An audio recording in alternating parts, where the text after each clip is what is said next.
பாத்தீங்களா எப்படி இருக்காரு? நல்லா இருக்காரு.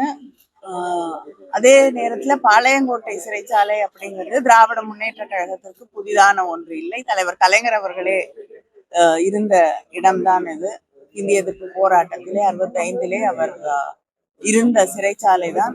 அதனால திராவிட முன்னேற்ற கழகத்தில் இருக்கக்கூடியவர்கள் யார் இந்த சிறைச்சாலைக்கு வந்தாலும் அதை பெருமையாகத்தான் நினைப்பார்கள். அதனால எங்களுடைய சட்டமன்ற உறுப்பினர் மார்க்கண்டேயன் அவர்கள் அதை பெருமையாகத்தான் ஏற்றுக்கொண்டு இங்கே இந்த சிறையில இருக்கிறார். அது மட்டும் இல்ல, இந்த மாதிரி அச்சுறுத்தல்களுக்கு, வழக்குகளுக்கு, கைதுகளுக்கெல்லாம் பயப்படக்கூடியவர்கள் திராவிட முன்னேற்ற கழகத்துல யாருமே கிடையாது.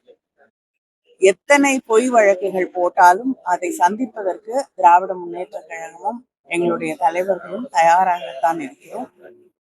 சட்டம் ஒழுங்கு இன்னைக்கு தமிழ்நாட்டுல எந்த நிலையில இருக்குன்னு நம்ம அத்தனை பேருக்கும் தெரியும். இன்னைக்கு காலையில கூட ஒரு பெண் மிக மோசமாக பயங்கரமாக கொலை செய்யப்பட்டிருக்கிறார் அப்படிங்கிற ஒரு செய்தியை நம் ஊடகங்களிலே பார்க்கிறோம். ஒவ்வொரு நாளும் பெண்களுக்கு எதிராக, குழந்தைகளுக்கு எதிராக குற்றங்கள் நடந்து கொண்டிருக்கிறது. ஏன் ஸ்ரீவைகுண்டத்துல இருக்கக்கூடிய சட்டமன்ற உறுப்பினர் ஆக இருக்கக்கூடியவர் மீதே ஒரு குற்றம் சொல்லக்கூடிய அளவிற்கு அங்கே குற்றங்கள் பெருகி கிடக்கக்கூடிய ஒரு சூழலிலே அவரை கூப்பிட்டு விசாரிக்கிறதுக்கு கூட இந்த அரசு தயாராக இல்லாத நிலையிலே ஒரு சட்டமன்ற உறுப்பினரை தவறாக பேசினார் என்பதற்காக கைது செய்து சிறையிலே அடைக்கக்கூடிய ஒரு நடவடிக்கையை எடுத்துக்கொண்டிருக்கிறார்கள்.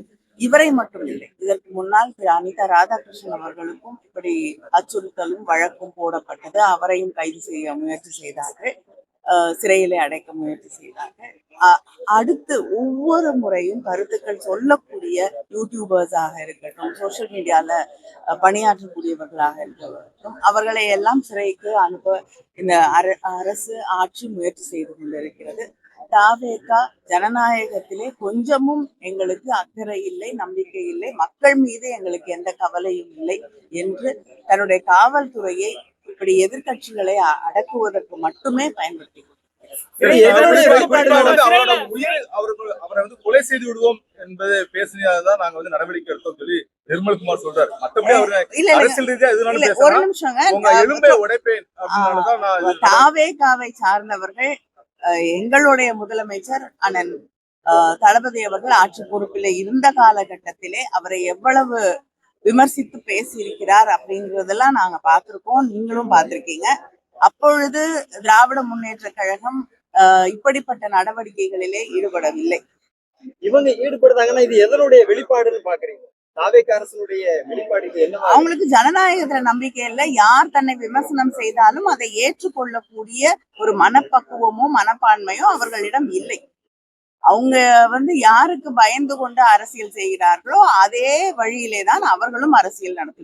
இன்னைக்கு நீட் தேர்வை கண்டிச்சு சென்னையில அவர் ராப் பாடகர் அறிவு அப்படின்னு சொல்றவரை போராட்டத்தில் ஈடுபடுறதுக்காக கைது பண்ணிருக்காங்க. இதை நீங்க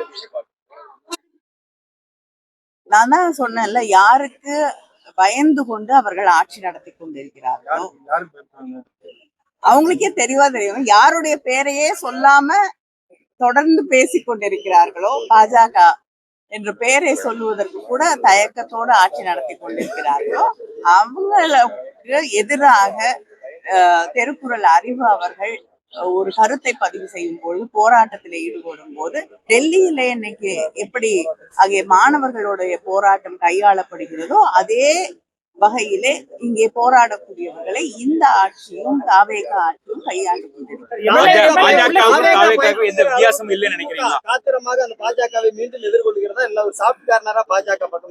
திராவிட முன்னேற்ற கழகம் தன்னுடைய கொள்கைகளிலிருந்து, கருத்துக்களிலிருந்து தமிழ்நாட்டு நலன் என்று வரும் பொழுது என்றும் விட்டுக் கொடுத்ததில்லை, விட்டுக் கொடுக்கவும் மாட்டோம்.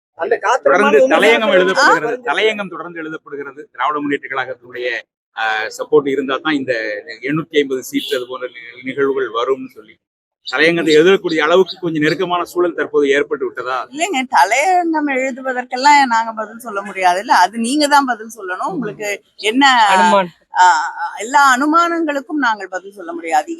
நாங்க சென்ற முறை அந்த மசோதா கொண்டு வரப்பட்ட போது எங்களுடைய கருத்துக்களை மிக தெளிவாக எடுத்து வைத்திருக்கிறோம்.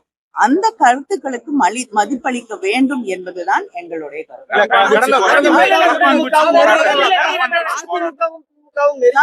அதிமுகவும் திமுகவும் ஒத்த கருத்தோடு நெருங்கி வர்ற மாதிரியான சூழ்நிலைகள் தமிழ்நாட்டு அரசியல் ஏற்பட்டிருக்கிறதா சொல்லப்படுறது. எந்த காலத்திலையும் அதிமுகவும் திமுகவும் நெருங்கி வந்தது கிடையாது. சில நேரங்களிலே தமிழ்நாட்டிற்காக போராடக்கூடிய சூழலிலே கடந்த காலங்களில் கூட தமிழ்நாட்டின் உரிமைகளுக்காக, நதிநீருக்கான அந்த கோரிக்கைகளுக்காக இணைந்தே சென்று பிரதமரை சந்தித்திருக்கிறோம். ஒன்றாக கூட்டங்கள் நடத்தப்பட்டிருக்கிறது.